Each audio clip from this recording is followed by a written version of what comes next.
Seven-time Formula One world champion Sir Lewis Hamilton has it all: fame, fortune, and fast cars. But on a rainy night before the British Grand Prix, when his electric Mercedes breaks down on a country road, Lewis stumbles into a gas station where he makes a discovery that will change his life. The man working the night shift is Jamie Fletcher, the childhood friend who once stood between Lewis and the bullies who targeted him for being mixed race. The same friend who believed in Lewis's racing dreams when no one else did. The same friend who Lewis lost touch with 25 years ago as their paths dramatically diverged. Now, as Lewis stands face to face with the friend he left behind, he's confronted with the true cost of success and the realization that while he was conquering the racing world, Jamie was fighting battles of his own, including defending Lewis's name long after he was gone. What begins as a chance encounter evolves into a powerful journey of redemption, reconciliation, and the discovery that sometimes the most important person in your life is the one who believed in you before anyone else did, even when you forgot to believe in them. Lewis Hamilton clutched his backpack straps tightly as he walked through the gates of Pertwee Junior School in Stevenage. The 8-year-old boy tried to make himself smaller, hoping no one would notice him.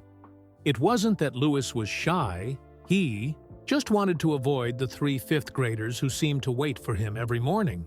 "There he is," a voice called out. "Hamilton, what are you today? Too brown to be white? Too white to be brown?" Lewis kept his eyes on the ground, counting the cracks in the pavement. 1, 2, 3. His dad had taught him to ignore the mean words, to focus on what mattered. And what mattered to Lewis was racing. In his mind, he wasn't walking to class. He was driving a Formula One car, just like Ayrton Senna, his hero. The Brazilian driver had won 3 world championships, and Lewis had watched every race he could on TV. Sometimes, his dad would wake him up early on Sundays to watch the races together. "Hey, I'm talking to you!" The tallest boy stepped in front of Lewis, blocking his path. 2 others flanked him, creating a wall of sneering faces. Lewis gripped his backpack tighter. Inside was his most prized possession, a model of Senna's McLaren MP4-6. His dad had helped him build it last weekend, showing him how to paint the red and white details just right.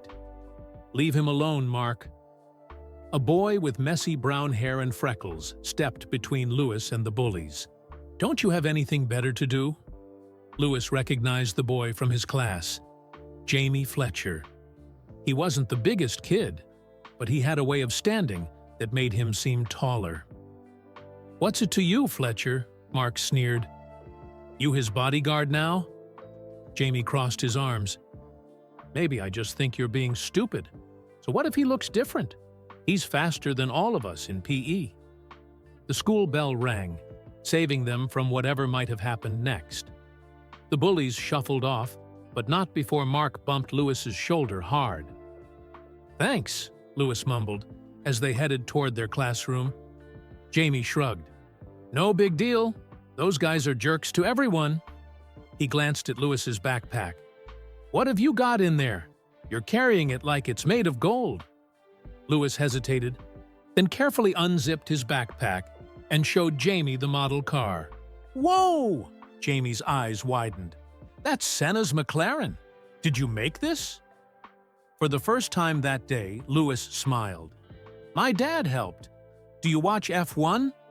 Every race I can. My dad lets me stay up late for the ones in different time zones." Jamie studied the model car. "This is brilliant work. The details are perfect." They slid into their seats just as their teacher, Mrs. Phillips, began taking attendance. Lewis felt lighter somehow. Maybe school wouldn't be so bad today after all. After school, Lewis sat on the steps waiting for his dad. Anthony Hamilton worked multiple jobs, sometimes as a contractor, sometimes putting up posters for events. Anything to make extra money. Most of that money went to Lewis's karting, a fact that made Lewis both proud and worried. "Is that your dad?" Jamie asked, sitting down beside him. Lewis spotted the familiar car pulling up. "Yeah, that's him." "Lucky," Jamie said. "My mom's always late." Lewis hesitated, then asked, "Do you want to come with us? We're going to Rye House Kart Circuit. I have practice." Jamie's eyes lit up. "Really? I've always wanted to go there." Lewis's dad rolled down the window as he pulled up. "Who's your friend, Lewis?" "This is Jamie. Can he come watch me practice?" Anthony Hamilton looked tired after a long day of work, but he smiled. "If his parents say it's okay." Jamie borrowed Lewis's dad's mobile phone, a bulky thing that fascinated both boys, and called his mum. After some convincing and Anthony getting on the phone to reassure her, Jamie got permission. The drive to the kart track was filled with racing talk. Lewis was surprised how much Jamie knew about Formula One, karting, and engines. His dad seemed impressed too, answering Jamie's questions about torque and downforce with patience. At Rye House, Lewis changed into his racing suit while Jamie watched from the sidelines with Anthony. Lewis felt nervous knowing his new friend was watching, but as soon as he climbed into his kart, the world faded away. The engine vibrated beneath him, the steering wheel firm in his hands. This was where Lewis belonged, not in the playground, dodging bullies, but here, on the track, where speed and skill were all that mattered. He pulled his helmet on and gave a thumbs up to his dad. As Lewis drove onto the track, he caught a glimpse of Jamie watching with wide eyes. Something about that made Lewis sit up straighter, push a little harder. Lap after lap, Lewis shaved seconds off his time. The kart responded to his commands, like it was an extension of his body. When he finally pulled into the pit area, his dad was beaming. "That's your best time yet, Lewis." Anthony clapped him on the shoulder. Jamie stood nearby, mouth slightly open. "That was amazing! You're so fast." Lewis couldn't stop smiling as he removed his helmet. "Thanks. I've been practicing a lot." "A lot?" Anthony laughed. "This boy would sleep in his kart if I let him." Later, as they sat eating chips from the track's small canteen, Jamie asked, "How did you get so good?" Lewis thought about it. "My dad says it's about putting in the hours and believing you can do it." He paused. "Even when people say you can't." Jamie nodded, understanding passing between them. "Those kids at school? They're just jealous. They'll never be as good as you at anything." Anthony, who had been checking his watch and calculating how much overtime he'd need to work that week to cover Lewis's next race entry fee, looked up. "That's right. You boys remember that. It doesn't matter where you come from or what you look like. What matters is what you do with the chances you get." As the sun began to set over the Hertfordshire countryside, casting long shadows across the track, Lewis felt a strange certainty. One day, he would race on bigger tracks, in faster cars, and somehow, having Jamie believe in him made that dream seem even more possible. "Same time tomorrow?" Jamie asked as they packed up. Lewis looked at his dad, hopeful. Anthony Hamilton sighed, but his eyes were kind. "I suppose we could give your mum a ring, see if she'd mind." That night, Lewis carefully placed his model McLaren on the shelf above his bed. Next to it, he put his trophy from last weekend's karting race. It wasn't much, just a small plastic cup with a gold-colored kart on top. But to Lewis, it was just the first of many. As he drifted off to sleep, he wasn't thinking about the bullies or the cracks in the school pavement. He was thinking about the track, the speed, and his new friend who didn't seem to care that Lewis looked different from the other kids. For the first time in a long while, Lewis Hamilton fell asleep smiling. The next 3 years flew by in a blur of race tracks, trophies, and after-school adventures. Lewis and Jamie became inseparable, bound by their love of racing and mutual protection. When Lewis wasn't on the track, the boys spent hours racing remote-controlled cars around makeshift tracks in Lewis's backyard. Jamie never missed one of Lewis's karting races, even when it meant taking 3 buses to get there. By the time Lewis turned 11, he had won countless karting championships. Newspaper clippings about the Stevenage Speedster filled a scrapbook his father kept. While other parents displayed their children's artwork on the refrigerator, Anthony Hamilton proudly posted race results and lap times. "He's special," Lewis tweeted. Overheard his dad telling Jamie's mother one Saturday after a particularly impressive win. "McLaren's been watching him. Ron Dennis himself came to see him race last month." Lewis pretended not to hear, but his heart pounded. Ron Dennis was the boss of the McLaren Formula One team, the same team his hero Ayrton Senna had raced for. The following weekend, Lewis and Jamie sat cross-legged on Lewis's bedroom floor, flipping through racing magazines. "When you're in Formula One," Jamie said matter-of-factly, "can I come to the races?" Lewis looked up. "When?" "Yeah, when, not if." Jamie pointed to a picture of Michael Schumacher celebrating a win. "That'll be you someday, and I'll be there cheering louder than anyone." Lewis smiled, but something heavy settled in his stomach. "Dad says it costs a lot of money to race, and we don't have a lot." Jamie shrugged. "Your dad figures it out. He always does." Lewis nodded, hoping his friend was right. The night before, he'd heard his father arguing with his stepmom about money again. Racing wasn't getting cheaper as Lewis moved up through the karting ranks. The day everything changed started like any other. Lewis woke up early, packed his racing gear, and waited for his dad to drive him to a race at PF International Kart Circuit. Jamie was supposed to meet them there, but when Lewis and his dad arrived at the track, a sleek black car was parked in the paddock area. A tall man in a crisp white shirt stood beside it. "Lewis," his father said, his voice unusually serious, "that's Ron Dennis." Lewis froze. He'd seen Ron Dennis from afar before, but the man had never approached them. "Remember what I told you," his father whispered as they walked toward the McLaren boss. "Be respectful. Look him in the eye when you speak." Ron Dennis extended his hand first to Anthony, then to Lewis. His grip was firm, his gaze direct. "I've been watching your progress, young man," Ron said. "Impressive stuff." Lewis mumbled a thank you, his mouth suddenly dry. "We'd like to talk to you about joining our young driver program," Ron continued. "It would mean proper coaching, better equipment, a clear path to Formula One." Lewis's heart thumped so loudly he was sure everyone could hear it. "Really?" Ron Dennis smiled slightly. "Really? But it would also mean total commitment.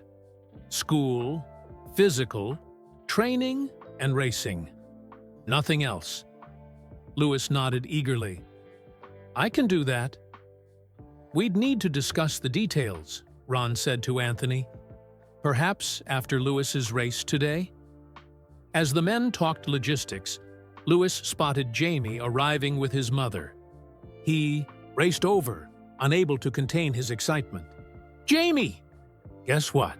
McLaren wants me in their young driver program." Jamie's eyes widened. "The McLaren? Like Formula One McLaren?"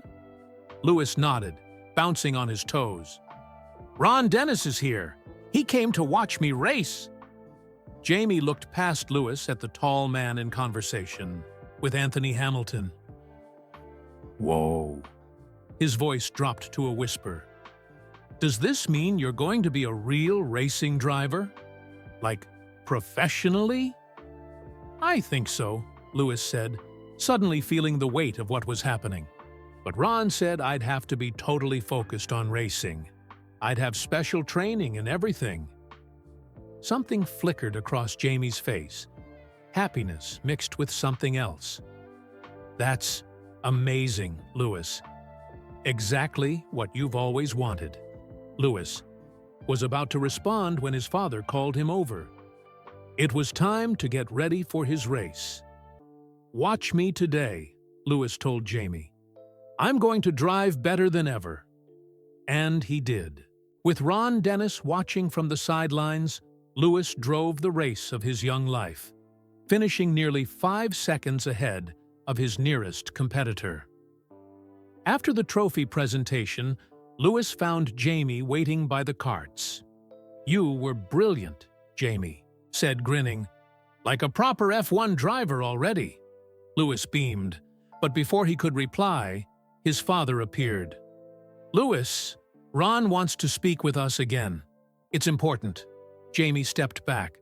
"I'll catch you later, yeah?" Louis nodded, following his father to where Ron Dennis stood waiting. 2 weeks later, Louis sat on his bed surrounded by packing boxes. His racing trophies were carefully wrapped in newspaper, his clothes folded neatly.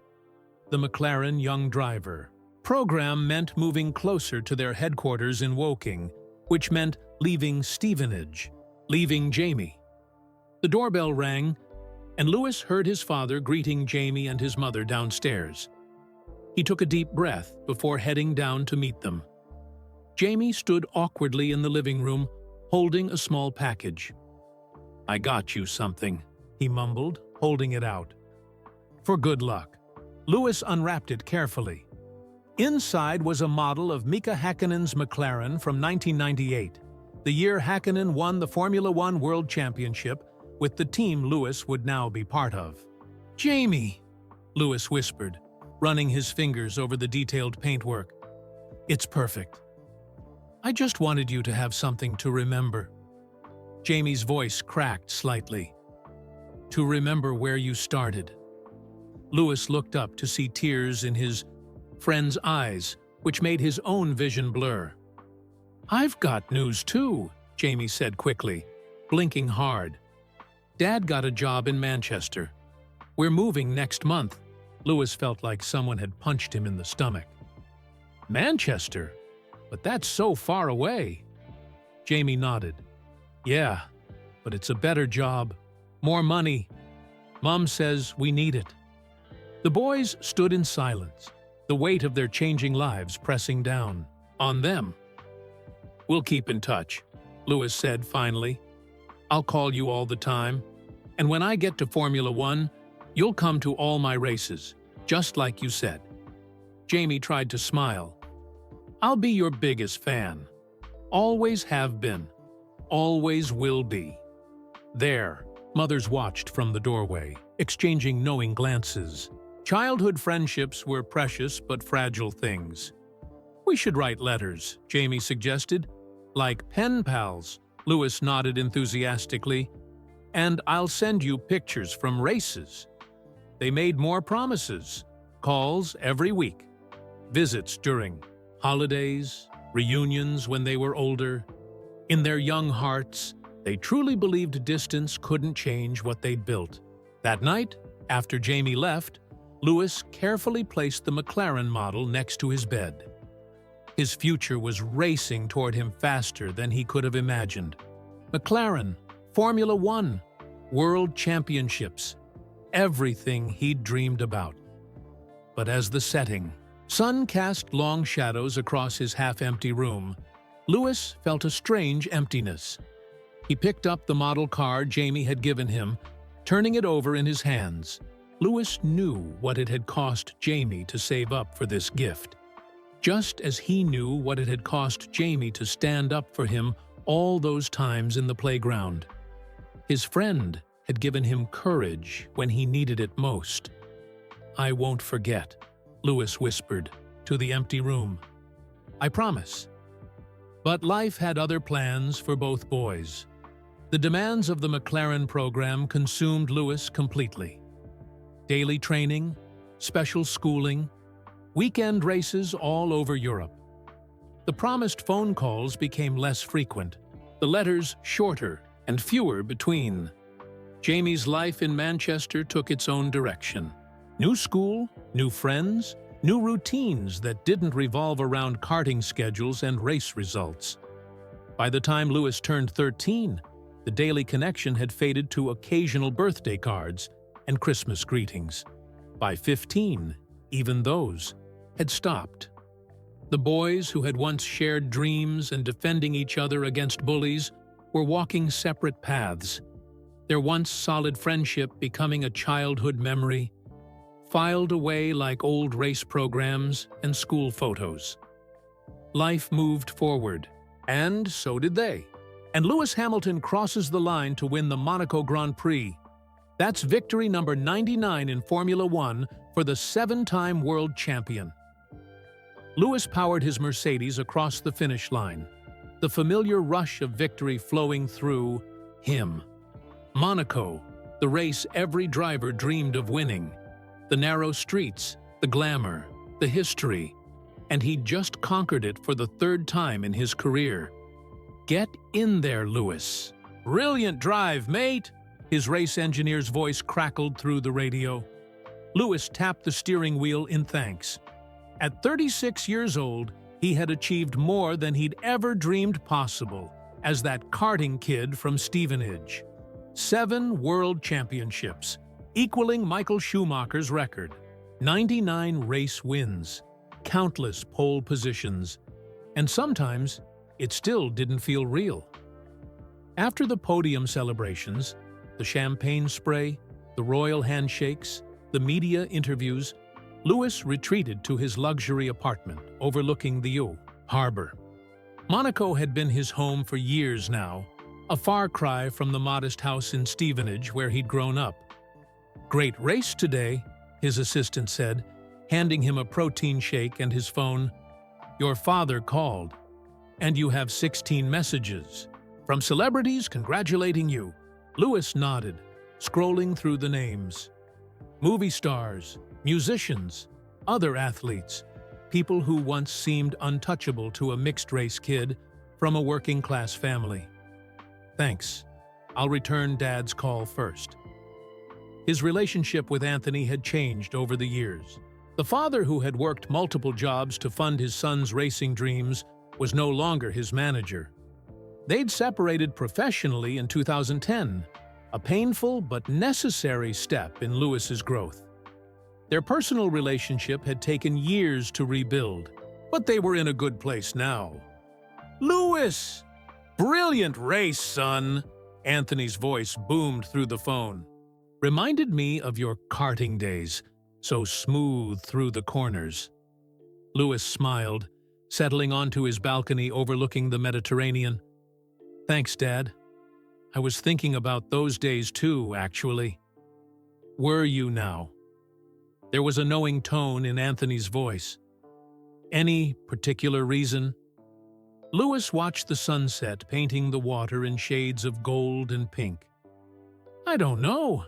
Been feeling nostalgic lately. Thinking about the beginning. About Stevenage. About Jamie." The name hit Lewis like an unexpected corner. Jamie Fletcher. The boy who had stood up for him, given him confidence when he needed it most. "How did you know?" Anthony chuckled. "You two were inseparable back then. He believed in you before anyone else did, except maybe me." "I wonder what happened to him," Lewis said quietly. "You could find out. You're Lewis Hamilton. You can find anyone you want to." Lewis nodded, though his father couldn't see him. It was true. With his resources, his connections, he probably could track down Jamie Fletcher. But something had always stopped him. Perhaps the fear that Jamie would resent him for how their friendship had faded. Or maybe the worry that Jamie's life hadn't turned out well. "Maybe someday," Lewis said. "Hey, speaking of the past, I'm heading back to the UK this week. Silverstone test, then the race next month. Will I see you?" "Definitely. I want to talk." to you about the Hamilton Commission's latest findings, too. The Hamilton Commission, Lewis's project to improve diversity in motorsport, had become as important to him as racing itself. As the only black driver in Formula One's history, Lewis had faced barriers that went beyond the normal challenges of the sport. Now he was determined to change that for the next generation. "Proud of you, son," Anthony said. "For everything, not just the racing." After the call ended, Lewis sat alone on his balcony as night fell over Monaco. Below him, super yachts bobbed in the harbor, their lights twinkling like stars. In the distance, he could see the famous casino where the rich and famous gambled away fortunes. This was his world now. A world of private jets, red carpets, multi-million-dollar contracts, and homes in luxury tax havens. A world where people knew his name in every country he visited. And yet, sometimes, in quiet moments like this, Lewis felt a strange emptiness. He'd achieved everything he'd dreamed of as a child, and much more. He'd proven wrong every person who, said a boy from his background, couldn't make it in Formula One. He'd used his platform to speak out on issues that mattered: racial equality, environmental protection, animal rights. But there were times when he missed the simplicity of those early days. The pure joy of racing, without the weight of expectations. The friendship that had made him feel safe in a world that often made him feel different. Lewis picked up his phone and opened Instagram. His latest post, a picture from today's podium, already had millions of likes. Comments poured in from around the world, fans expressing their adoration in dozens of languages. He scrolled mindlessly through his feed, past the carefully curated images of celebrities and fellow athletes. Then, on impulse, he opened the search bar and typed, "Jamie Fletcher." Thousands of results appeared. Too many to sort through. Too common a name to find the one person he was looking for. Lewis closed the app with a sigh. Maybe it was better this way. People from your past stayed in the past for a reason. Life moved on. People changed. His phone buzzed with a text from his trainer. 6 a.m., workout tomorrow? Need to keep that championship form. Lewis texted back a thumbs-up emoji. Seats, routine of elite athleticism would continue tomorrow, just as it had for the past 20 years of his life. The sacrifice required to stay at the top never ended. Before going to bed, Lewis walked to a small safe hidden in his bedroom closet. Inside were his most precious possessions, things too valuable to leave out even in his secure apartment. He removed a small wooden box and opened it carefully. Inside was the model of Mika Häkkinen's McLaren that Jamie had given him all those years ago. Despite all his moves, from Stevenage to Woking, from England to Switzerland, from Switzerland to Monaco, Lewis had kept it safe. He ran his finger over the tiny silver car, remembering the day Jamie had given it to him. The tears they'd both tried to hide. The promises to stay in touch that life had slowly eroded. "I never forgot," Lewis whispered to the empty room. "Not really." 3 days later, Lewis was back in England, driving his electric Mercedes through the Northamptonshire countryside toward the Silverstone circuit. The track was as familiar to him as his own reflection. Every curve, every straight, every bump in the tarmac. Silverstone was where he'd won his first British Grand Prix in 2008, in the pouring rain. The crowd had roared his name as he crossed the finish line, a sound that still echoed in his memory. Now, he was here for a test session before the actual race weekend in July. The British Grand Prix was always special. His home race, his fans, his country. As he pulled into the paddock entrance, Lewis felt the familiar pre-race focus settling over him. This was what he was born to do. This was where he belonged. Yet as he greeted his engineers and prepared for the day's testing, a part of his mind kept drifting back to that model McLaren, to Jamie Fletcher, to beginnings and paths not taken. "You okay, Lewis?" His performance, coach asked, noting his distraction. Lewis nodded, pulling himself back to the present. "Never better. Let's make this the best British Grand Prix yet."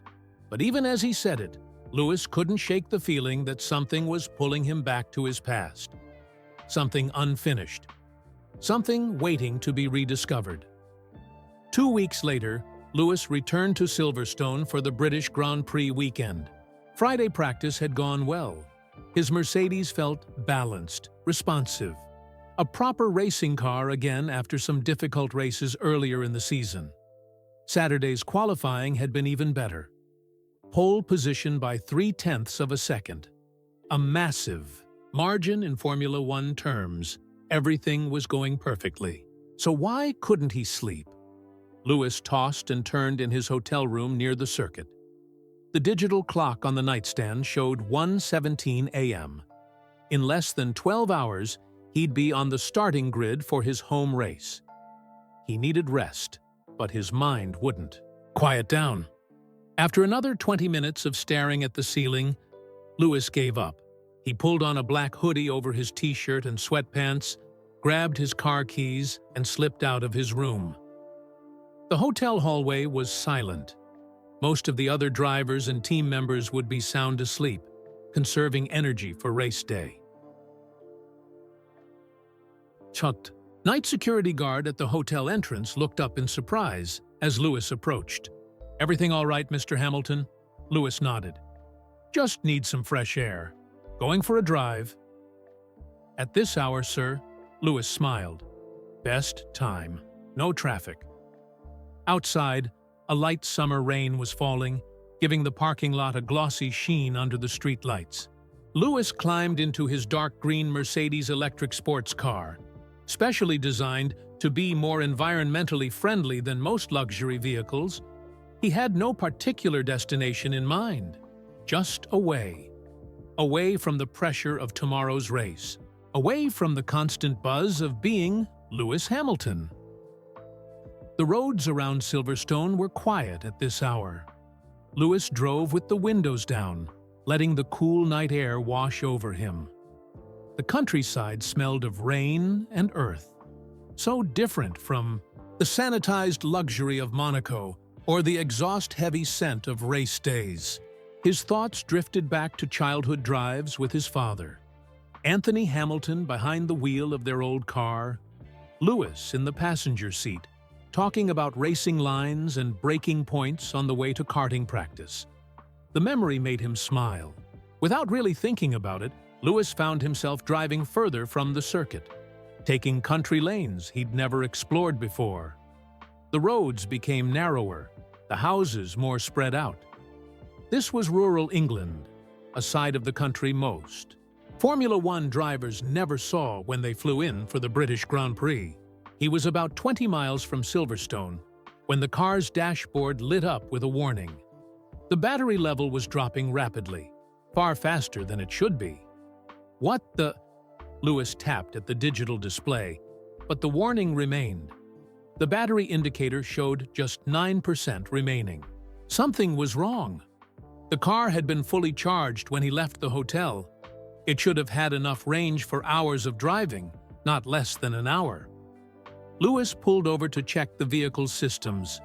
As he slowed down, he felt the car's handling change, a strange sluggishness that told him this wasn't just a battery issue. He stepped out into the drizzling rain and immediately spotted the problem. A flat tire on the rear right side. A large nail was embedded in the rubber. "Perfect," Lewis muttered. He'd have to call for assistance, but as he reached for his phone, he realized he'd left it charging in his hotel room. The car had a built-in emergency system, but when Lewis tried to activate it, nothing happened. The electrical fault was affecting all the car's systems. Lewis looked around. The narrow country road was deserted. No houses in sight, just fields and hedgerows, barely visible in the darkness. The dashboard clock read 2:38 a.m. On race weekends, Lewis was surrounded by people who solved problems for him: engineers, mechanics, assistants. Now, he was on his own. He smiled at the irony. Lewis Hamilton, who could handle a Formula One car at 200 miles per hour through pouring rain, defeated by a flat tire and a dead battery on a country lane.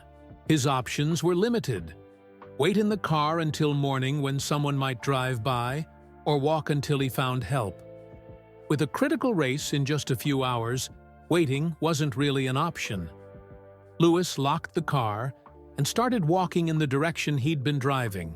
Somewhere ahead, there had to be a town, a gas station, something. The rain grew heavier, soaking through his hoodie. Lewis pulled the hood up, head down against the downpour. This was not how he'd planned to spend the night before the British Grand Prix. After about 15 minutes of walking, he spotted a faint glow in the distance. As he got closer, he could make out the illuminated sign of a small gas station. Relief washed over him. He could call for help, maybe even get a ride back to the hotel. The station looked deserted except for a single light inside the small shop. A 24-hour place, thank goodness. Lewis quickened his pace, eager to get out of the rain. The bell above the door jingled as he entered. The small shop was brightly lit, but empty of customers. Shelves of snacks, drinks, and basic supplies lined the walls. At the counter, a man in his mid-30s was reading something on his phone, looking thoroughly bored. He glanced up as Lewis entered, then back down at his phone. "Help you?" he asked without much interest. Lewis realized he must look a mess. Wet hair, soaked hoodie, no wallet, no phone. Not exactly recognizable as a Formula One champion. "My car broke down about a mile back," Lewis explained. "Flat tire and electrical problems. Could I use your phone to call for assistance?" The man looked up again, studying Lewis more carefully this time. "Phones for paying customers only? Shop policy." Lewis patted his pockets, knowing they were empty. "I left my wallet in the car, but I'm good for it, I promise." The attendant raised an eyebrow, clearly skeptical. "That's what they all say." "Look," Lewis said, pushing his wet hood back. "I'm Lewis Hamilton. The Formula One driver? I'm racing at Silverstone tomorrow. Well, today, actually. I just need to make one call." The man behind the counter stared at him for a long moment, then burst out laughing. "Right, and I'm David Beckham, just taking the night shift for fun." Lewis couldn't help but laugh, too. The situation was absurd. "I know how it sounds, but nothing." The attendant cut him off. "Buy something, or the phone stays behind the counter." Lewis was about to argue further when the door jingled again. Another customer entered, shaking rain from an umbrella. "Nasty night," the new arrival commented, heading for the coffee machine in the corner. Lewis turned back to the attendant. "What if he vouches for me? Will you let me use the phone then?" The attendant shrugged. "Depends who he is." Lewis turned to the coffee-seeking customer, who was now filling a large cup with what was probably hours-old brew. "Excuse me," Lewis called out. "Could you help me convince him I'm Lewis Hamilton? My car broke down, and I need to use the phone." The man at the coffee machine turned slowly, cup in hand. He was about Lewis's age, with tired eyes and 3 days' worth of stubble. He wore the Navy uniform of a delivery company. The name Patch, reading Fletcher. For a moment, he just stared at Lewis, coffee forgotten. "Jamie?" Lewis whispered, the name emerging before he could even process why. The delivery driver's eyes widened. The coffee cup slipped from his hand, splashing hot liquid across the linoleum floor. "Lewis," he said hoarsely. "Lewis Hamilton?" And just like that, 25 years melted away. For a long moment, neither man spoke. They just stared at each other, the coffee spreading across the floor between them. "You two know each other?" The gas station attendant looked between them, confused. "Yeah," Jamie finally said, his voice still rough with surprise. "We do." He grabbed some paper towels and knelt to clean up the spilled coffee, his eyes never leaving Louis. Louis stepped forward to help, kneeling beside Jamie, paper towels in hand. Up close, he could see the years mapped on his old friend's face. Smile, lines around the eyes, a small scar above his right eyebrow that hadn't been there before. Shoulders slightly stooped from years of physical work. "I can't believe it's you," Louis said quietly. "Of all the gas stations in England," Jamie's laugh was soft, disbelieving. "What are you even doing here at this hour? Shouldn't you be sleeping before the race?" "Couldn't sleep. Went for a drive. Car broke down." Louis gestured to his wet clothes. "And here I am." The attendant, watching this strange reunion with increasing interest, finally spoke up. "Wait, is he actually Lewis Hamilton? Like, for real?" Jamie nodded, standing up with a handful of wet paper towels. "We grew up together in Stevenage. He's the real deal." The attendant's eyes widened comically. "Bloody hell! I just told Lewis Hamilton he couldn't use the phone." He turned to Louis. "Sorry, mate. Use whatever you need. Phone's right here." Louis smiled. "Thanks. But first," he turned back to Jamie. "It's been a long time." 25 years, Jamie said, give or take. The gas station attendant, now thoroughly invested in their reunion, grabbed his jacket from behind the counter. "Look, I'm going for a smoke. Take your time. Phone's all yours when you need it." As the door jingled closed behind him, Louis and Jamie were left alone in the fluorescent-lit shop, surrounded by shelves of snacks and motor oil. "So," Louis said, suddenly unsure what to say to this ghost from his past. "Delivery driver?" Jamie nodded, gesturing to his uniform. "Night shifts, mostly. Been doing it about 10 years now." "You always were a night owl," Louis remembered. "Even as a kid. Your mom used to complain you never went to bed on time." "You remember that?" Louis nodded. "I remember a lot." Jamie smiled, the same smile from childhood, though his front teeth were no longer slightly crooked. "I remember a lot, too. Like how you used to get so focused before races that you wouldn't talk to anyone, just stared at the track, planning your moves." "I still do that. I know." Jamie's eyes crinkled. "I've watched every race." Louis felt something tighten in his chest. "Every race. Every single one. From your first Formula 3 race to Monaco 2 weeks ago." Louis didn't know what to say. The idea that Jamie had followed his career, watched him rise through the ranks to Formula 1, celebrated his championships from afar. It was overwhelming. "Why didn't you ever reach out?" Louis finally asked. Jamie shrugged, looking down at his worn work boots. "What would I have said? Hey, remember me, your childhood mate? The one who hasn't done anything special with his life?" "Don't say that. It's true though, isn't it?" Jamie's voice held no bitterness, just a simple acceptance. "Look at you, 7-time world champion, Sir Lewis Hamilton, millionaire, and look at me." He gestured to his uniform. "Delivering packages in the middle of the night." Louis shook his head firmly. "That's not how I see it." "No? How do you see it then?"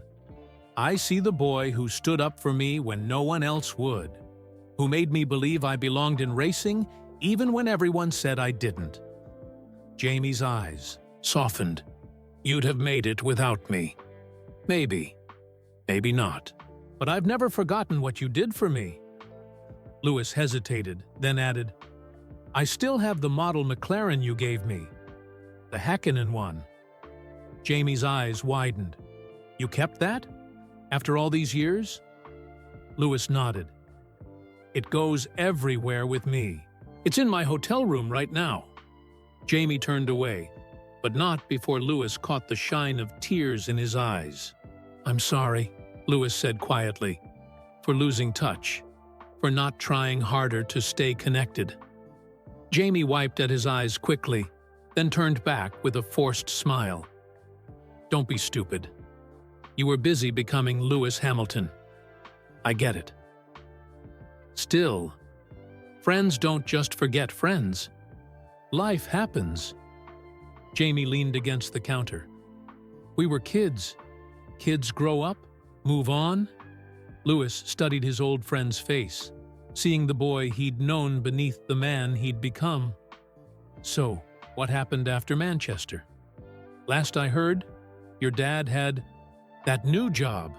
Jamie's expression darkened slightly. Didn't last. Company went bust after 2 years. Dad struggled after that. Mom had to take extra shifts at the hospital. He shrugged. The usual story. And you? After school. Started university. Engineering. Jamie's smile was self-deprecating.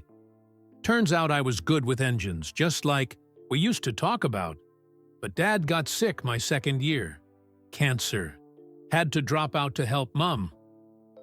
Louis felt a pang of guilt. While he'd been rising through the racing ranks, focused entirely on his career, Jamie had been dealing with real-life struggles. I'm sorry about your dad. He pulled through. 5 years, cancer-free now. Jamie's smile became more genuine. Stubborn old man. Like father, like son, Louis said, remembering how determined Jamie had always been. Jamie laughed, a real laugh. This time. Maybe so. The door jingled as the attendant returned, stamping his feet on the mat. All sorted, lads? Need that phone now? Louis looked at his watch. 3:30 a.m. Yeah, I should call my team. They'll be wondering where I am. As Louis dialed his assistant's number, Jamie moved to leave. I should get going. Still have deliveries to make. Good luck in the race today. Wait, Louis said, covering the phone. Don't go yet. I need a ride back to the hotel anyway. Can you wait 5 minutes? Jamie hesitated, then nodded. Sure, I'll be outside. Louis quickly explained his situation to his very worried assistant, arranged for someone to recover his car, and promised to be back at the hotel within the hour. Outside, Jamie was leaning against his delivery van, arms crossed against the light. Rain that was still falling. All set? Jamie asked. Louis nodded. My team's sending someone for the car, but I need a ride back to the hotel. Jamie gestured to the van. Your chariot awaits. Not quite a Mercedes Formula One car, but it moves. Better company, though, Louis said, climbing into the passenger seat. As Jamie started the engine, Louis noticed the van's dashboard. Among the usual work papers and delivery notices was a small photo tucked into the visor, a picture of Jamie with an older couple and a young girl about 10 years old. Your family? Louis asked. Jamie glanced at the photo and smiled. Yeah, Mom and Dad, and my daughter, Lily. You have a daughter? Louis was surprised, though he shouldn't have been. Of course Jamie had built a life in the years they'd been apart. Yep, 10 years old and already knows she wants to be a race car driver. Jamie's eyes twinkled. Wonder where she got that from. Like father, like daughter, Louis said. More like godfather, like goddaughter. Godfather? Jamie nodded as he pulled the van onto the main road. You? Well, not officially. But she's grown up hearing all my stories about the great Lewis Hamilton, who I used to race karts with. She thinks you walk on water. Louis felt a strange mixture of pride and sadness. A little girl he'd never met thought of him as a hero because of stories Jamie had told. Stories from a friendship he'd let slip away. I'd like to meet her someday, Lewis said quietly. Really? Jamie glanced at him skeptically. You'd make time for that? The question stung, partly because Lewis knew it was fair. His life was carefully scheduled, each hour accounted for. Meetings, training, appearances, races. I would, Lewis said firmly. For you and Lily, I would. Jamie was silent for a moment, focusing on the dark road ahead. She'd love that. But I don't want her to get her hopes up, you know? Today's just a weird coincidence. Tomorrow you go back to your world, and I go back to mine. Lewis started to protest, but Jamie continued. It's okay, Lewis. Really. I don't have any expectations here. I know how busy you are, how important. Not too important for old friends. Jamie gave him a sidelong glance. We'll see. As they drove through the night, Lewis realized how much he'd missed Jamie's straightforward honesty. Everyone in his current life was so careful around him, careful of his time, his image, his feelings. Jamie still spoke to him like he was just Lewis, not Sir Lewis Hamilton, the Formula One champion. No wife in that family photo? Lewis asked after a while. Jamie shook his head. Divorced 6 years ago. Lily lives with me half the time. He smiled, slightly. Single dad. Another thing we have in common, being raised by determined fathers. Lewis nodded, thinking of his own dad. Our fathers made us who we are. True enough. As they approached the lights of Silverstone and the surrounding hotels, Lewis felt a strange reluctance. He wasn't ready for this unexpected reunion to end. You could come to the race today, he said suddenly. You and Lily. I can arrange paddock passes. Jamie's hands tightened on the steering wheel. Lily's with her mum this weekend. Just you then. I have work, Lewis. Not all of us can take Sundays off. There was an edge to Jamie's voice now, a reminder of the gulf between their lives. Lewis had been thoughtless, assuming Jamie could rearrange his schedule on a whim. Sorry, Lewis said quietly. I didn't think. Jamie's expression softened. No, I'm sorry. That came out wrong.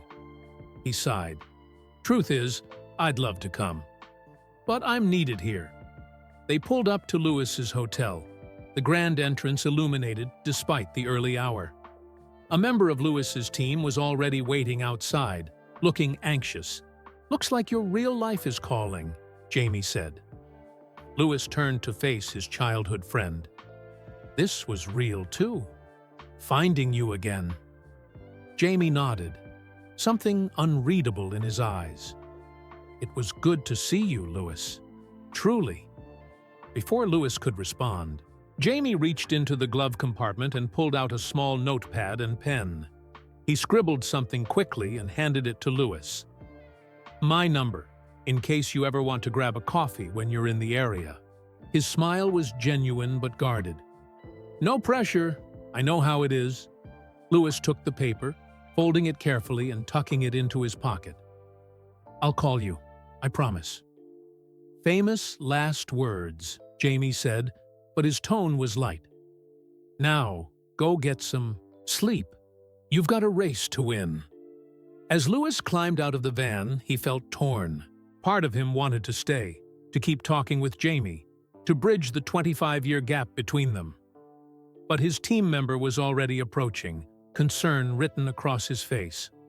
Good night, Jamie, Lewis said. Or, good morning, I guess. Good luck today, champ, Jamie replied. I'll be watching. As the delivery van pulled away, Lewis watched until its taillights disappeared into the pre-dawn darkness.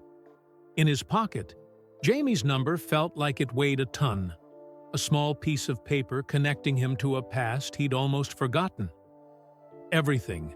All right, Sir Lewis? His team member asked. Lewis nodded, turning toward the hotel. Everything's fine. Just ran into an old friend.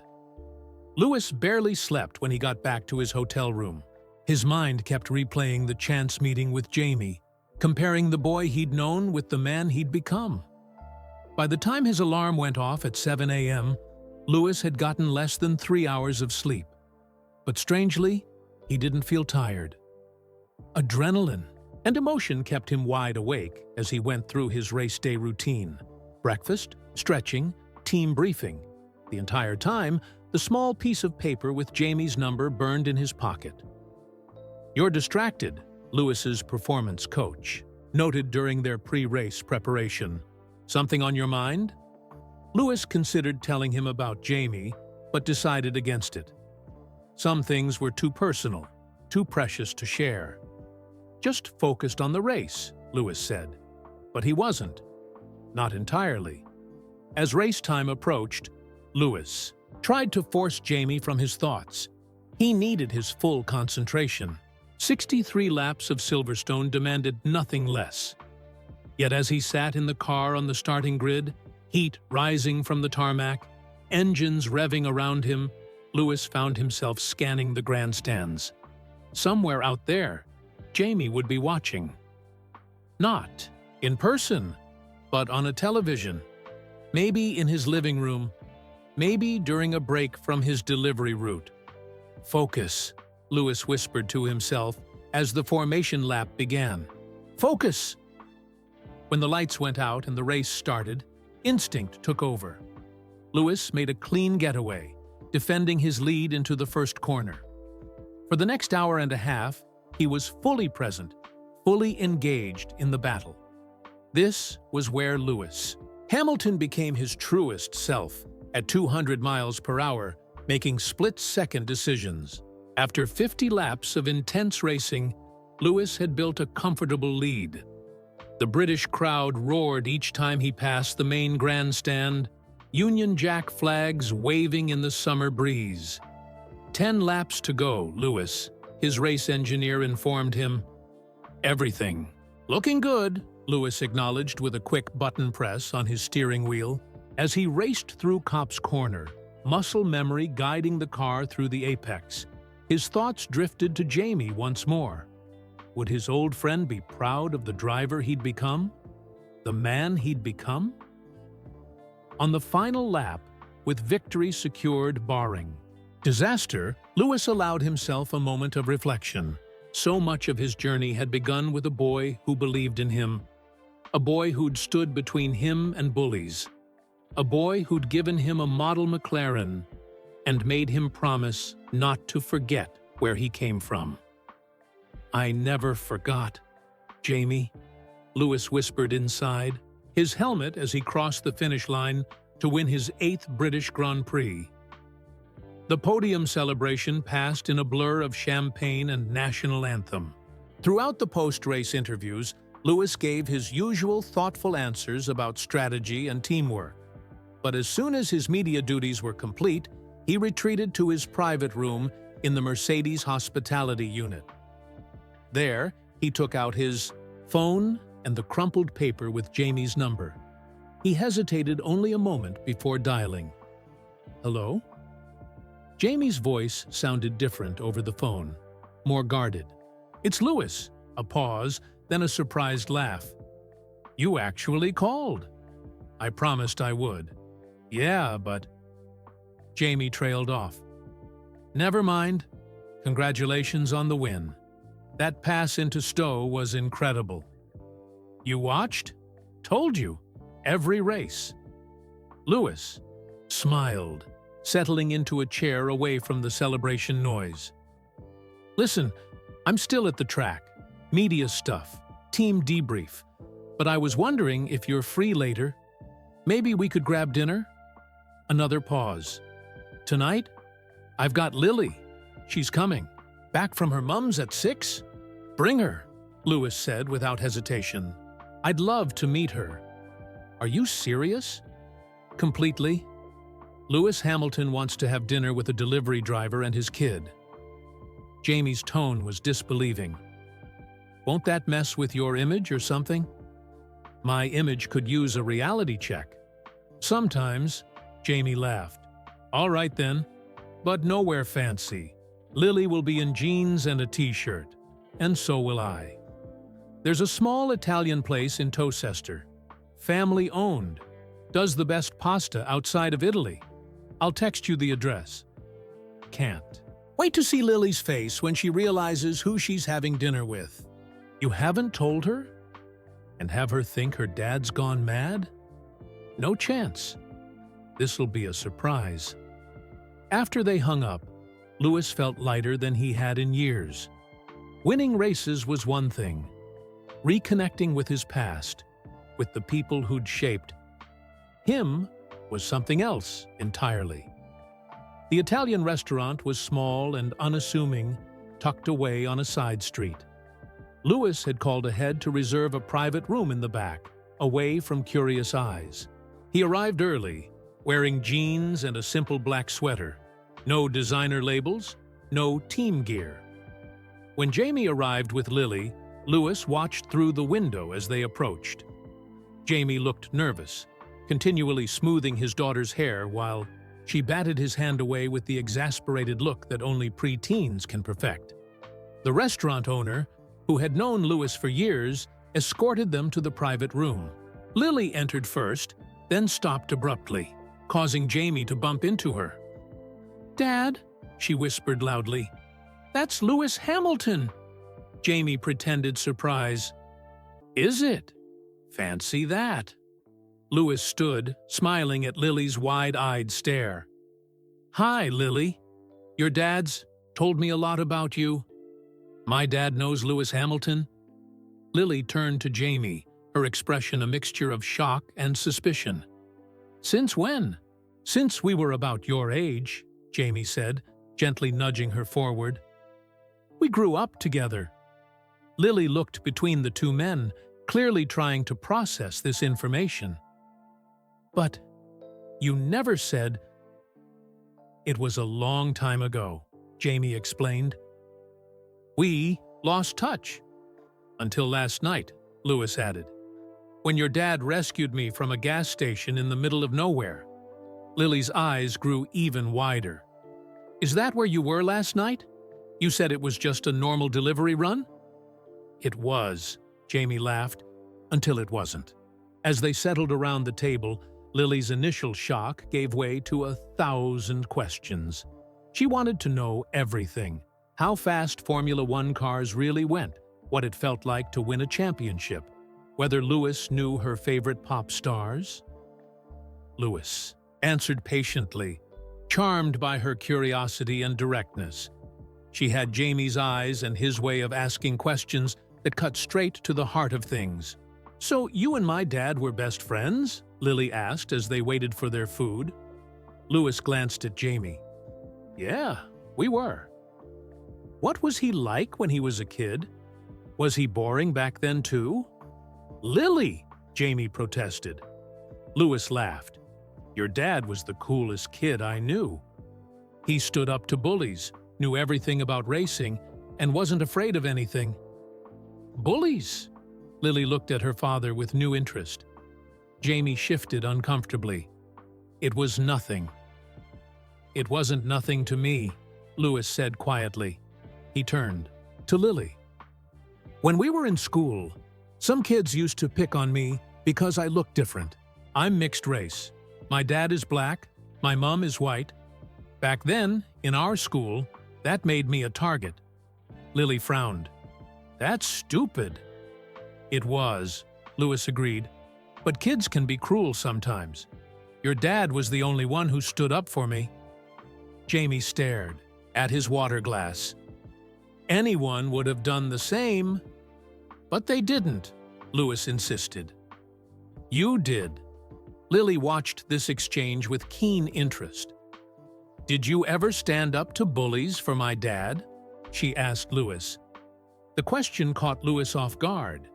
He searched his memory, but couldn't recall a single instance where he defended Jamie the way Jamie had defended him. "I don't think I did," Louis admitted, a realization that suddenly felt heavy. "That's because no one messed with Louis once they saw what he could do on the track," Jamie said quickly. He was a racing star even back then. Their food arrived, temporarily pausing the conversation. As they ate, the discussion moved to lighter topics. Lily's school, her interest in science and math, her own budding passion for motorsports. "Dad takes me to the kart track sometimes," she told Louis proudly. "I'm getting pretty good." "She's a natural," Jamie confirmed. "Better than I ever was." "Maybe I could come watch sometime," Louis suggested. Lily nearly choked on her pasta. "Really? You'd do that?" "If your dad doesn't mind," Jamie smiled. "I think we could arrange that." As the evening progressed, Louis found himself relaxing in a way he rarely did in public. There were no cameras here, no sponsors to please, no image to maintain. Just an old friend and his daughter, sharing stories and laughter. When the dessert menus arrived, Lily excused herself to visit the restroom, leaving the two men alone. "She's amazing," Louis said. "You've done a great job with her." "Thanks," Jamie replied. "She's the best thing in my life." A comfortable silence settled between them before Louis spoke again. "I've been thinking about what she asked, about whether I ever stood up for you." "I don't think I did, Jamie. I was so focused on racing, on getting ahead." Jamie shook his head. "Don't. We were kids. Kids should stand by their friends." "You did." "Louis, there's something I need to know," Louis interrupted. "Something I've been wondering all day. All those times you defended me from bullies. What happened after I left? After McLaren took me on?" Jamie's expression changed, something guarded slipping into place. "What do you mean? Did the bullies turn on you? For being my friend?" Jamie was quiet for a long moment, then sighed. "It doesn't matter now." But Louis could see the answer in his eyes. "They did, didn't they? They targeted you after I was gone." "Kids can be cruel," Jamie echoed Louis's earlier words. It was a long time ago. Louis felt a knot form in his stomach. All these years, he'd never considered what might have happened to Jamie after he left, how his friend might have suffered for their association. "Why didn't you tell me? In your letters?" "What good would it have done?" Jamie asked. "You were living your dream. The last thing you needed was to worry about me." He smiled slightly. "Besides, I had a reputation to maintain. Jamie Fletcher, fearless defender of the weak." Before Louis could respond, Lily returned, full of opinions about which dessert to order. The moment for deeper conversation had passed. But as they shared tiramisu and ice cream, Louis watched Jamie with his daughter. Patient, kind, fully present in a way that Louis's own father, for all his dedication, hadn't always been able to be. Jamie had built a life of quiet dignity, raising a remarkable daughter while working night shifts to provide for her. And suddenly, Louis wasn't sure whose life was truly more successful. When the evening ended, Louis insisted on paying, waving away Jamie's protests. Outside the restaurant, Lily asked for a selfie, which Louis happily provided. "This is going to make me the most popular kid in school," she declared, studying the photo with satisfaction. "Just remember," Jamie told her, "famous friends don't make you important. It's how you treat people that matters." Lily rolled her eyes. "Yes, Dad. You've only told me that 1,000,000 times." Louis smiled at their exchange. "Your dad's a wise man.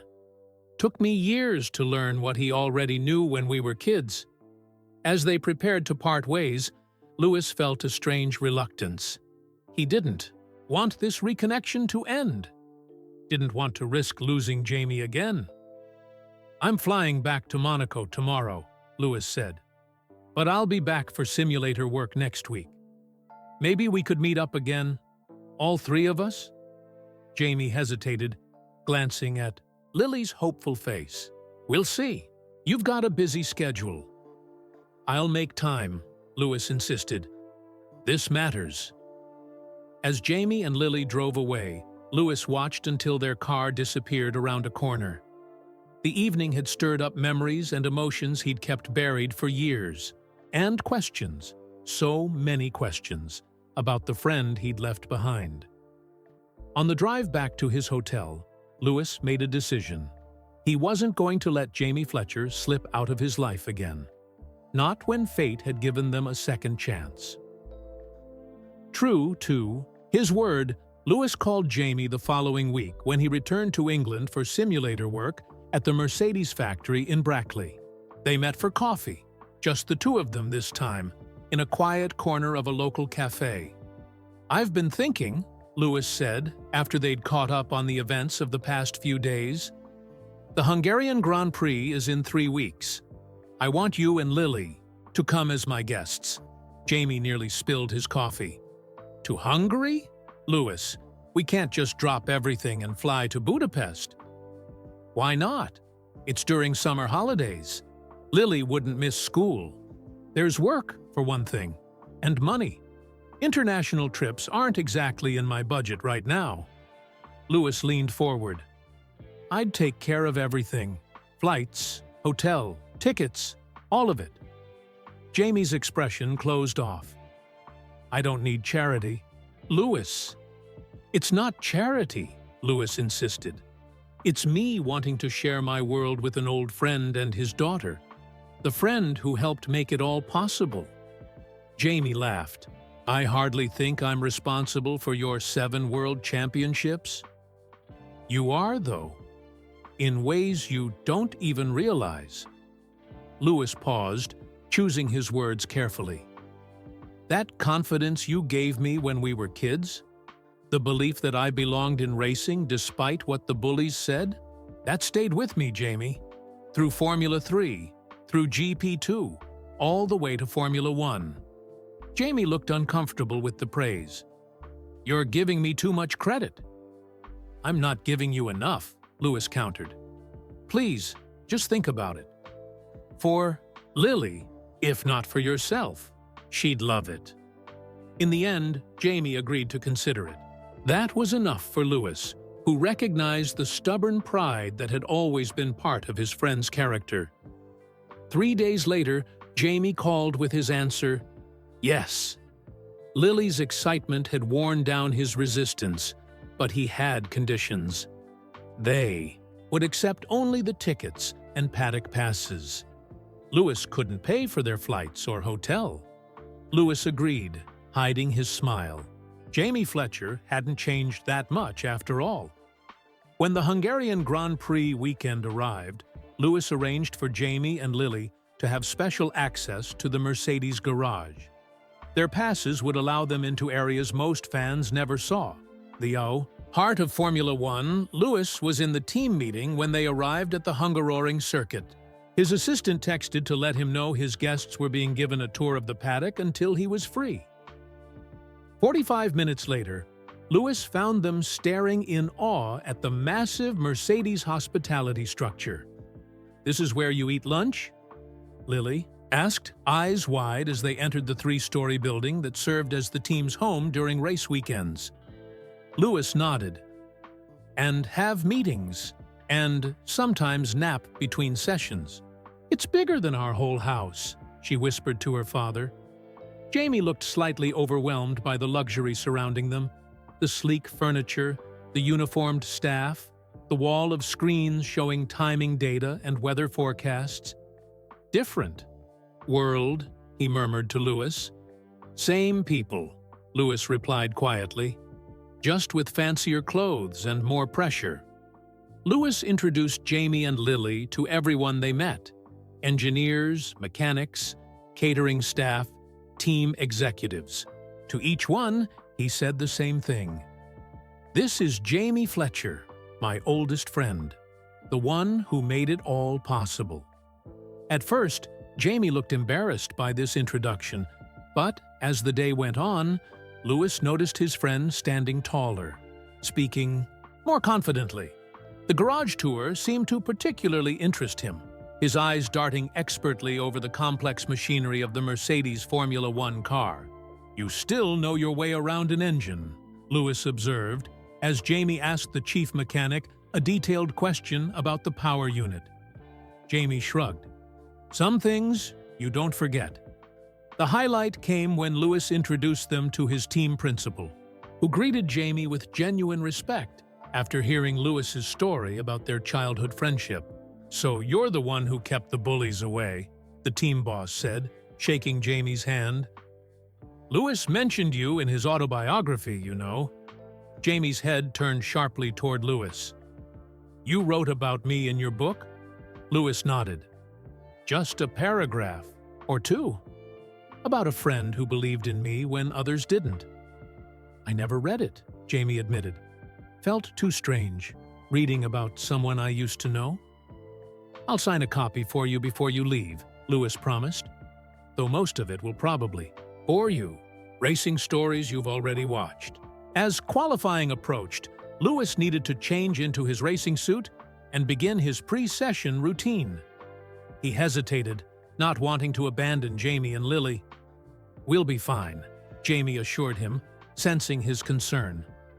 "I remember how you need to focus before driving." "You can watch from the garage," Lewis told them. "The mechanics will explain everything." Lily bounced with excitement. "From the actual garage? Where the cars are. Best seats in the house," Lewis confirmed. "Just don't touch any buttons." "I won't," Lily promised solemnly. "Dad would kill me." "So would the engineers," Lewis teased. "Some of those buttons cost more than a house."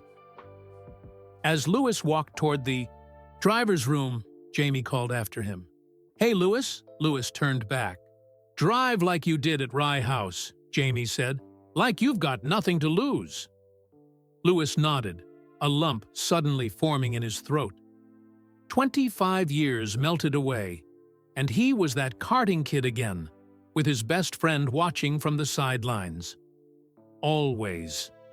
5 qualifying session went perfectly.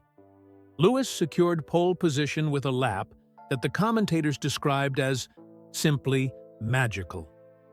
When he returned to the garage, Lily was jumping up and down with excitement, while Jamie stood back, a quiet pride in his eyes. That evening, they joined Lewis for dinner at his hotel. The conversation flowed easily, jumping between memories of the past and observations about the present. "You were amazing today," Lily told Lewis for the 5th time. "When you went through that corner, what's it called?" "Turn 11, Lewis supplied. "Yes, turn 11. Dad said no human should be able to take a corner that fast." Jamie laughed. "I might have exaggerated a bit." "You didn't," Lewis said. "That's the magic of Formula One. We do things that shouldn't be possible." After dinner, as they waited for the elevator, Lily suddenly turned to Lewis. "Can I ask you something? Something important?" "Of course."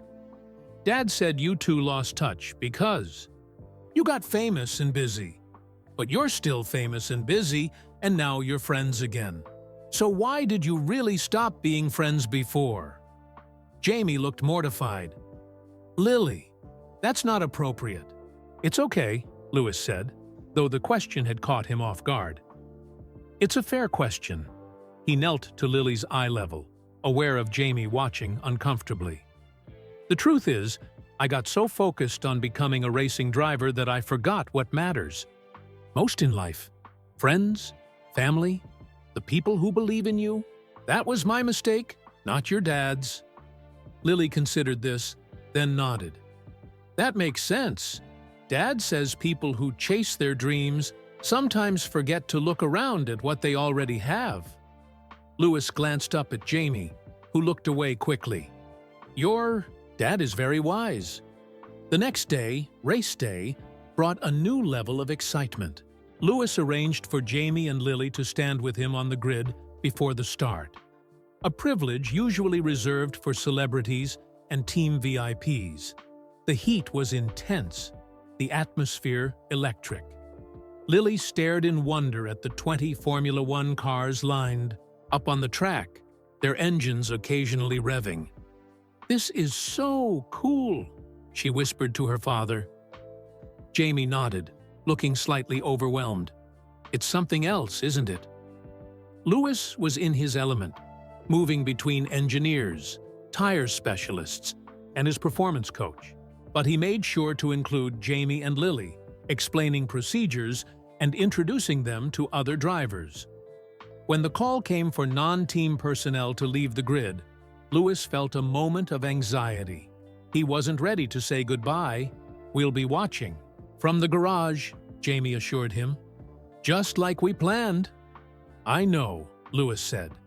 "It's just having you here. It feels right somehow." Jamie smiled. "Feels right to me, too." As Jamie turned to go, Lewis stopped him. "Wait, there's something I need to say before the race." Jamie raised an eyebrow. "You're the friend who made it all possible," Lewis said, loud enough for nearby team members to hear. "Not just when we were kids. Today, too." Jamie's eyes widened slightly. "How do you figure that?" "Because when I'm racing, I'm still that kid from Stevenage, trying to prove I belong.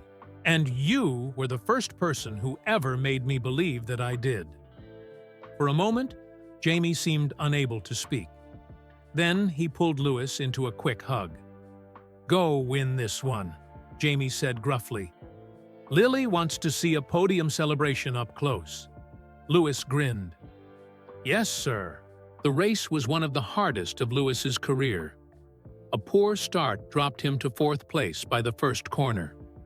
Rain began falling on lap 20, making the track treacherous. By mid-race, he'd fought back to 2nd place, but the leader seemed uncatchable. In the Mercedes garage, Jamie and Lily watched tensely as Lewis pushed his car to the limit, lap after lap. The mechanics around them called out encouragement, their usual professional detachment forgotten in the drama of the moment.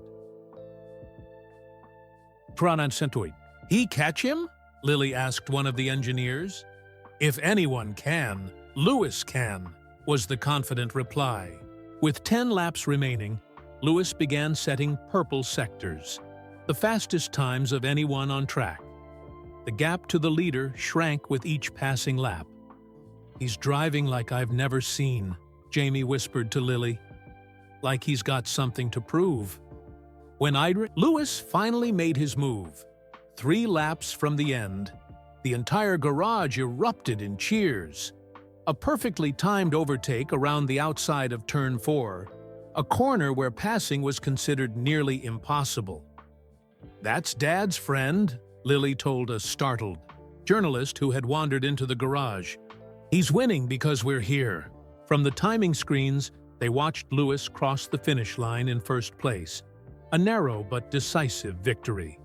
The Mercedes side of the garage exploded in celebration. Team members hugged each other, high-fived, shouted in triumph. In the midst of it all, Jamie stood quietly, a smile on his face and tears in his eyes. "Your dad's crying," Lily observed.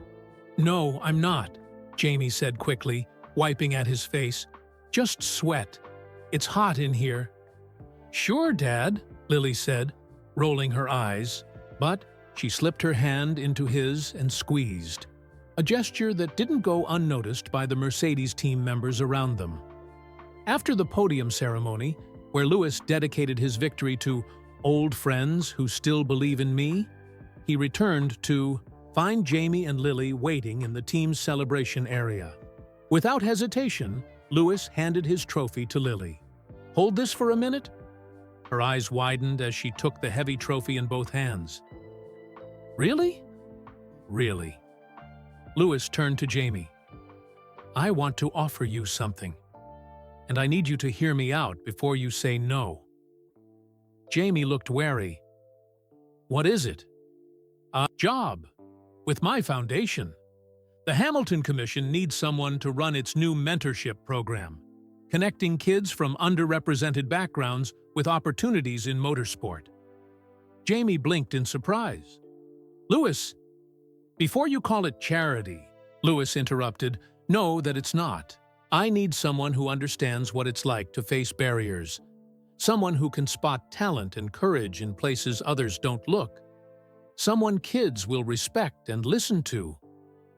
"I'm not qualified," Jamie protested. "I don't have a degree. I drive a delivery van. You have life experience. You understand people." Lewis placed a hand on his friend's shoulder. "More importantly, you understand me, where I came from, what my foundation is trying to do." Jamie looked uncertain. "I'd have to move, find a new place. Lily would have to change schools. We'd help with all of that. The position comes with relocation assistance." Lewis could see Jamie thinking it through, weighing the opportunity against his pride, his routines, his independence. "Think about it," Lewis said. "That's all I'm asking. Talk it over with Lily." Lily, who had been pretending not to listen while admiring the trophy, looked up. "I vote yes. Dad would be amazing at helping kids." Jamie laughed. "Thank you for your input, but this is a big decision." "The biggest decisions often are the easiest ones," Lewis said quietly, "when they're the right ones." As the celebration continued around them, Lewis watched Jamie's face, seeing the conflict there. He knew his friend well enough to understand his hesitation. Jamie Fletcher had spent a lifetime standing on his own 2 feet, asking for nothing, expecting nothing. But Lewis also knew something Jamie didn't yet understand: that accepting help from a friend wasn't weakness. Sometimes it was the bravest thing a person could do. "Whatever you decide," Lewis told him, "our friendship doesn't depend on it. That's back for good now." Jamie nodded, something resolving in his eyes. "Let me sleep on it. But I'm not saying no." For Lewis, that was enough, more than enough. Because somewhere between the lonely night at the gas station and this moment of victory, Lewis Hamilton had rediscovered something more valuable than any trophy: the power of a friendship that had shaped him, sustained him, and now returned to him when he needed it most. 6 months passed in a whirlwind of change. Jamie accepted the position with the Hamilton Commission after 2 weeks of careful consideration. Lewis helped him find a comfortable flat near the Foundation's headquarters in London, not far from a good school for Lily. The racing season continued, with Lewis securing his 8th World Championship in a dramatic final race in Abu Dhabi. Jamie and Lily watched from the Mercedes garage, honorary team members by that point. When winter came, bringing the off-season, Lewis found himself spending more time in England than usual. Weekend dinners with Jamie and Lily became a regular event. Sometimes they ate at fancy restaurants, but more often they gathered at Jamie's flat, cooking together and playing board games that inevitably ended with Lily declaring herself the champion. "She cheats," Jamie would whisper to Lewis. "I just can't figure out how." Lewis would laugh, enjoying the simple pleasure of friendship without cameras or expectations. On a cold January evening, Lewis arrived at Jamie's flat with a small wrapped package under his arm. Lily answered the door, immediately eyeing the gift. "Is that for me?" she asked hopefully. "Lily!" Jamie called from the kitchen. "Don't be rude," Lewis smiled. "Actually, it's for your dad this time." Jamie appeared in the hallway, wiping his hands on a kitchen towel. "For me? What's the occasion?" "Just something I've been meaning to give you," Lewis said, suddenly feeling nervous. "Can we talk for a minute? Just us?" Jamie nodded, curious. "Lily, can you watch the sauce? Stir it every couple of minutes like I showed you." "I know how to stir sauce, Dad," Lily replied with an eye roll, but she dutifully headed to the kitchen. Into Antoine. The living room, Louis handed Jamie the package. This might seem strange, he warned, but it's important to me. Jamie unwrapped it carefully, revealing a small wooden box. Inside was the model McLaren, Mika Häkkinen's car that Jamie had given Louis 25 years ago when they'd said goodbye in Stevenage. You're giving it back? Jamie asked, confused. Louis shook his head. No, I mean yes, technically, but not because I don't want it. He took a deep breath. That model has gone everywhere with me, Jamie. Every race, every country, every home I've ever had. It reminded me where I came from, who believed in me first. Jamie stared at the model car, running his finger gently over its tiny details. I saved up for 2 months to buy this, he said quietly. Did odd jobs around the neighborhood? I know. Your mom told my dad. Jamie looked up, surprised. She did? Louis nodded. That's why it meant so much to me. Still means so much. Then, why give it back? Because I don't need a reminder anymore. Louis gestured around them. I have the real thing now, our friendship. Back where it belongs. Jamie's eyes glistened slightly in the dim light. It's probably worth something now, being owned by Lewis Hamilton and all. Probably, Louis agreed with a smile, but its real value has nothing to do with me. They sat in comfortable silence for a moment before Jamie spoke again. The foundation work is amazing, Louis. Better than I imagined. These kids, they remind me of us, especially you. So much talent, so much determination, just needing someone to say, you belong here. Louis felt a warmth spread through his chest. That's exactly what I hoped you'd bring to it. That understanding. We're making a difference, Jamie said.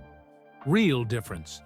Yesterday, I placed 3 students in apprenticeships with racing teams.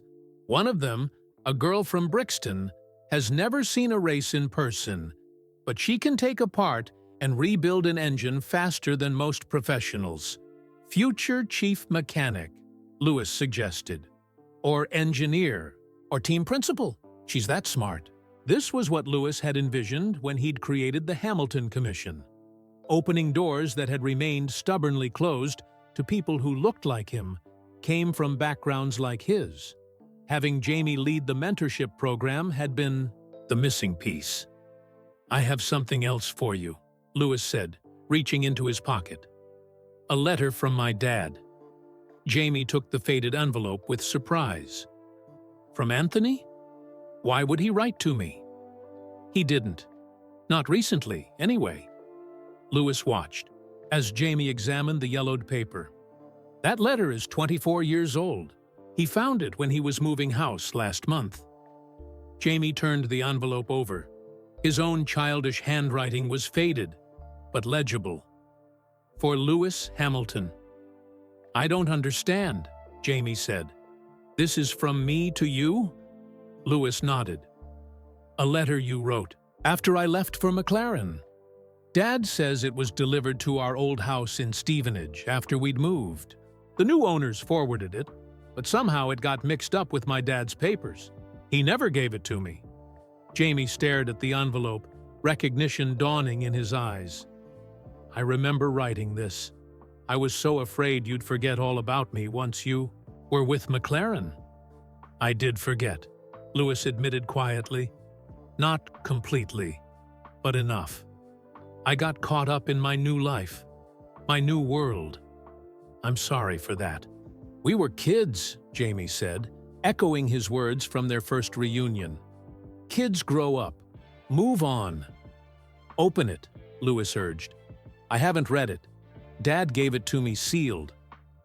Jamie hesitated, then carefully opened the envelope, taking care not to tear. The brittle paper. He unfolded a single sheet, covered in the messy handwriting of an 11-year-old boy. As Jamie read, his expression changed. Louis watched emotions play across his friend's face. Surprise, pain, and finally a kind of quiet acceptance. "What does it say?" Lewis asked when Jamie remained silent. Jamie cleared his throat. "Just kid stuff. Asking how McLaren was, telling you about Manchester." But something in Jamie's voice told Lewis there was more to it than that. "Jamie," Lewis said gently, "please tell me what it really says." Jamie sighed, then began to read aloud. "Dear Lewis, I hope McLaren is amazing. I bet you're the fastest one there already. Manchester is okay. The new school is bigger than our old one. The kids here are different than in Stevenage." Jamie paused, seemingly reluctant to continue. "Go on," Lewis encouraged. "Some boys found out I was friends with you. They said I was lying. When I showed them the picture of us at Rye House, they said you'd never make it to Formula One, that you weren't good enough, that someone like you doesn't belong in racing." Lewis felt his stomach tighten. "I got in a fight with them," Jamie continued, reading. "Got suspended for 3 days. Mum was really mad. Dad wasn't, though. He said sometimes you have to stand up for what you believe in. And I believe in you, Lewis. I know you're going to be a champion someday. When you are, all those stupid boys will see I was right." Jamie's voice grew quieter. "I miss racing with you. I miss having someone who doesn't think I'm weird for knowing all about engines and downforce. Most of all, I miss having a best friend. I hope you still think of me sometimes. Your friend always, Jamie." When Jamie finished reading, Lewis found himself unable to speak. All these years, he'd carried guilt for forgetting Jamie, for moving on without looking back. But Jamie had continued to defend him, continued to believe in him, even when Lewis wasn't there to see it. "You never told me," Lewis finally managed, "about the bullies targeting you for being my friend." Jamie folded the letter carefully. "What would have been the point? You had enough pressure trying to succeed at McLaren. But you got suspended. You fought for me when I wasn't even there." Jamie shrugged. "They were wrong about you. I knew it. I couldn't let them say those things."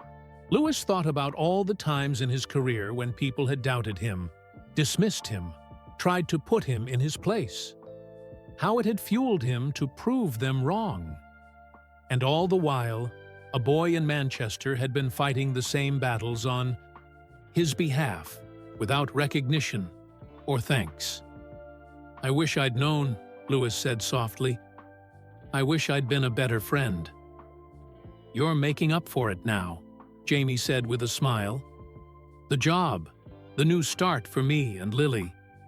It's more than enough." "It's not about making up for anything," Lewis insisted. "It's about recognizing your worth, what you bring to the table. The foundation is better because you're part of it." From the kitchen, Lily called out that dinner was ready. Jamie stood, tucking the letter into his pocket. "Should we continue this conversation later?" he asked. But Lewis wasn't ready to let the moment pass. He reached into his other pocket and pulled out a second envelope. "One more thing," he said, holding it out to Jamie. "This is more official." Jamie took it warily. "What now? Another blast? From the past?" "The future, actually." Jamie opened the envelope and pulled out a formal document. His eyes widened as he read. "Lewis, this is an ownership stake in the foundation," Lewis confirmed. 5%, with options for more as the organization grows. Jamie shook his head in disbelief. "I can't accept this. It's too much." "It's not a gift," Lewis said firmly. "It's recognition of your value to the organization, of your insight and experience. The lawyers drew it up last week. It's already done." "But—" "No buts," Lewis interrupted. "You're not just an employee, Jamie. You're a partner. You always have been, in more ways than I realized." Jamie stared at the document, seemingly at a loss for words. Dad! Louis, the pasta's getting cold, Lily called impatiently from the kitchen. Coming, Jamie called back. He carefully folded the document and returned it to the envelope. We'll talk about this later. There's nothing to talk about, Louis said, except how we're going to expand the program now that you're officially part of leadership. As they headed to the kitchen, Jamie stopped Louis with a hand on his arm. Why are you really doing this? He asked quietly. And don't say it's because I deserve it or because it's good. For the foundation, what's the real reason? Louis considered the question carefully. Because some debts can never be fully repaid, he finally said. But that doesn't mean we shouldn't try. Jamie studied Louis's face, then nodded slowly. Thank you. Not just for this, but for coming back into my life, into Lily's life. Thank the flat tire, Louis said with a smile, and the gas station attendant who didn't believe I was Lewis Hamilton. I'll send him a gift basket, Jamie laughed. In the kitchen, Lily had set the table and served the pasta with surprising neatness. She looked up as they entered. Finally! I thought you two were going to talk all night. She pointed to their places. Sit. Eat. Then Louis needs to help me with my science project. He promised last week. Did I? Louis asked, taking his seat with a grin. Yes, the one about aerodynamics. You said you know all about that. I might know a thing or two, Louis Diffie admitted. As they shared the meal, laughing and talking about everything and nothing, Louis felt a sense of completeness he'd rarely experienced. His life had come full circle, returning him to the friendship that had helped shape him into the person he was today. In that moment, Lewis Hamilton, 7-time world champion, global celebrity, one of the most successful Formula One drivers in history, knew a simple truth. Sometimes the most important victories happened far from any racetrack, with no trophies and no podium celebrations. Just the quiet triumph of a friendship found, lost, and found again. And the knowledge that, thanks to a flat tire and a chance meeting, two paths that had diverged long ago had finally converged once more. Thanks for joining me till the end. Let me know in the comments from where you are tuning in. Drop your city and country name in the comments. Also make sure to subscribe to this channel if you love Lewis Hamilton. Give this video a thumbs up if you enjoyed this heartwarming story of friendship and second chances. See you in the next one.